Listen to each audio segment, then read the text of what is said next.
월 최대 수령 금액은 300만원까지 가능하고 농지를 부부 공동 소유로 되어 있는 경우에는 부부가 동시에 수령할 경우 최대 600만원까지 받을 수 있습니다. 은퇴 후 600만원 정도면 생활에 큰 문제는 없을 정도입니다. 공무원이 30년간 근무해서 퇴직 후 받는 연금이 약 300만원이 안 된다고 합니다. 그런데 5년 정도만 준비해서 공무원이 평생을 근무 후 받는 연금과 동일한 수준으로 받을 수 있다면 이거 엄청난 거 아닌가요? 그럼 어떻게 농지를 매수하고 어떠한 농지를 매수해야 하는지에 대해서 고민이 생길 수밖에 없습니다. 그렇기 위해서는 농지는 통해 싸게 취득할 수 있는 방법을 추천드립니다. 안녕하세요. 오픈마인드의 건부장입니다. 여러분, 많은 돈을 투자하지 않고도 노후에 안정적인 연금을 받을 수 있는 기회가 있다면 어떨까요? 나이가 들어갈수록 불안한 노후 생활을 편안한 노후 생활로 만들 수 있는 방법을 알려드리도록 하겠습니다. 그래서 오늘 준비한 내용은 바로 농지연금에 대한 내용입니다. 아직 노후 준비가 안 된 분들이나 노후 준비가 어느 정도는 되었지만 조금 더 풍족한 삶을 살아가고자 하는 분들에게 너무나도 좋은 기회가 될 것 같습니다. 그리고 빠르게 노후를 안정적으로 준비하시려는 분들에게도 아주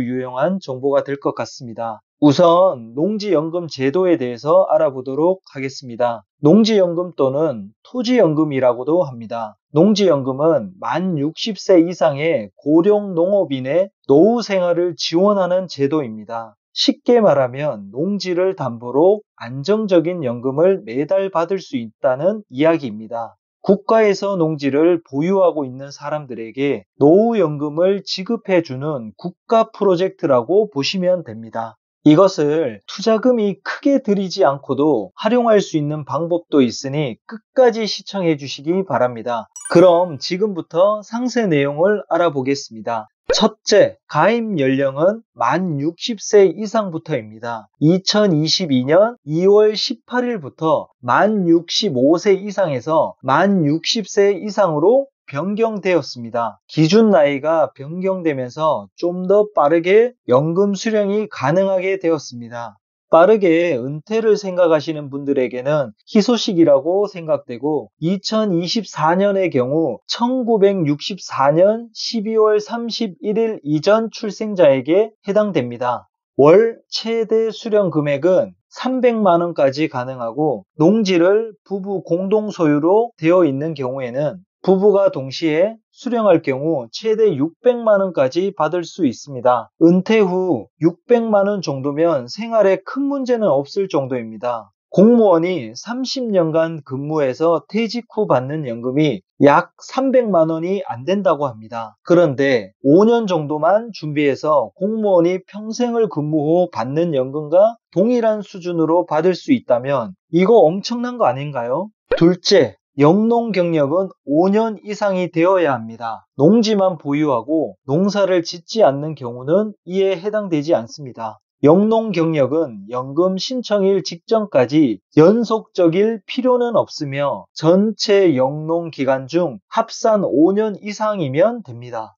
쉽게 말씀드리면 매년 농사를 짓지 않았어도 총 농사 경력이 5년 이상이면 신청이 가능합니다. 다만 연소득이 3,700만원 이상의 수입이 있으면 신청이 안 됩니다. 이 점 유의하시기 바랍니다. 가입 조건이 연령은 만 60세 이상이고 영농 경력이 5년 이상 되어야 하기에 50대에 미리 준비를 해놓으면 만 60세 이상부터 가입 신청 후 바로 연금 수령이 가능합니다. 그래서 은퇴를 하기 전에 미리 가입 조건들을 충족시켜서 사전에 준비를 해 두어야 하는 것입니다. 셋째, 대상 농지는 공부상 지목이 전, 답, 가수원으로서 사업 대상자가 소유하고 있고 실제 영농에 이용되고 있는 농지여야 합니다. 그리고 연금을 신청하는 농지를 2년 이상 보유한 상태가 되어야 합니다. 저당권이 설정되지 않고 압류, 가압류, 가처분 등의 목적물이 없어야 합니다. 저당권이나 근저당권이 설정되어도 가능합니다.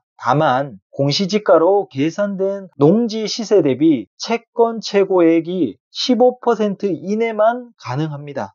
담보농지의 가격 평가 방법은 개별 공시지가의 100% 또는 감정평가 가격의 90% 중 가입자가 선택할 수 있습니다. 농지를 취득하기 위해서는 농취증이 발급되어야 합니다. 이 과정에 농취증 발급이 안 되는 것을 생각하고 미리 포기를 하시는 분들이 많은 것으로 알고 있습니다. 농지를 취득하는 시군 구의 연접 지역이나 직선거리 30km 이내가 아니더라도 농취증 발급이 가능합니다. 농지의 관할 거주자나 연접 지역의 거주자는 농지위원회 심의가 없지만 그 외 거주자들은 심의를 거쳐서 농취증이 발급이 됩니다. 이때 영농계획서에 작성된 내용을 보고 판단을 하는데요. 정말 농사를 지을 수 있는 상황과 의지가 있는지에 대해서 가장 중요하게 본다고 합니다. 예를 들어 거리상 먼 곳에 계신 분들이 손이 많이 가고 자주 관리를 해주어야 하는 농작물이라면 농취증 발급이 어려울 수 있습니다. 하지만 한 달에 한 번 또는 두 번 정도만 와서 관리가 가능하도록 상황을 만들어서 영농계획서를 작성한다면 농취증 발급에는 어려움이 없다고 합니다. 심의할 때 현실적으로 납득이 되어야 한다는 거죠. 그럼 어떻게 농지를 매수하고 어떠한 농지를 매수해야 하는지에 대해서 고민이 생길 수밖에 없습니다. 농지를 매수할 때 적은 돈을 투자하기 위해서는 농지를 싸게 매수를 해야 합니다. 농지를 비싸게 살 경우 많은 돈이 들어가야 하기에 실제적으로 메리트가 떨어진다고 봐야 합니다. 하지만 싸게 사서 농지연금을 받을 수 있다면 엄청난 혜택인 거죠. 그렇기 위해서는 농지는 경매를 통해 싸게 취득할 수 있는 방법을 추천드립니다. 경매의 농지는 너무나도 많이 나와 있습니다. 현재 제도적으로 농지 거래가 어렵도록 되어 있습니다. 농민들이 농지를 팔고 싶어도 쉽게 팔리지 않습니다. 그래서 계속적으로 농지가 경매에 많이 나오고 있는 상황입니다. 이렇게 많은 농지들이 경매에서도 많은 외면을 받고 있습니다. 실제적으로 농지를 사서 농사를 짓기에도 어려움이 많고 낙찰을 받아서 매도를 하려고 해도 쉽게 매도하기도 어려운 것이 현실입니다. 이러한 농지가 경매에서 3회에서 4회 정도 유찰된다면 공시지가보다 싸게 낙찰받을 수가 있습니다. 예를 들어서 감정평가액이 10억 정도 되는 땅인데 여러 번의 유찰이 되면서 3억 정도의 낙찰을 받으면 아주 싸게 받는 거죠. 농지연금은 감정평가액의 90%까지 가격을 평가받을 수 있으므로 9억 정도로 평가를 받는다면 거의 300만 원에 가까운 연금을 죽을 때까지 받을 수 있습니다. 그리고 3억의 낙찰을 받는다고 해도 경락대출을 활용하면 실제로 투자금은 1억이 안 되는 돈을 투자해서 10억짜리 땅을 가져올 수 있습니다. 나중에 농지연금을 신청할 때는 대출분은 상환을 해야 농지연금을 신청할 수 있습니다. 정확히 따지면 약 15%까지는 대출이 남아 있어도 연금 신청이 가능합니다. 물론 아무런 땅을 사면 안 되겠죠. 이왕이면 가치가 올라갈 수 있는 땅이 최고겠죠. 입지와 개발 상황들을 고려해서 도시 지역 내 자연녹지나 기획관리에 있는 토지라면 향후 활용 가치가 높아지고 개발 압력에 의해서 용도 지역 상향도 생각해 볼 수 있습니다. 그래서 가격이 지속적으로 올라갈 수 있는 토지를 잘 분석하셔서 접근하셔야 합니다. 꼭 10억짜리 땅이 아니더라도 몇 년 후 땅 가격이 올라갈 만한 땅이라면 5억에서 6억짜리 땅을 저렴하게 매수하거나 경매를 통해 낙찰을 받아서 미리 준비해 놓으시면 됩니다. 그 과정에 자연스럽게 영농 경력 5년을 채우면서 연금 신청 시점에는 토지 가격도 많이 올라 있다면 받을 수 있는 연금 또한 높아지겠죠.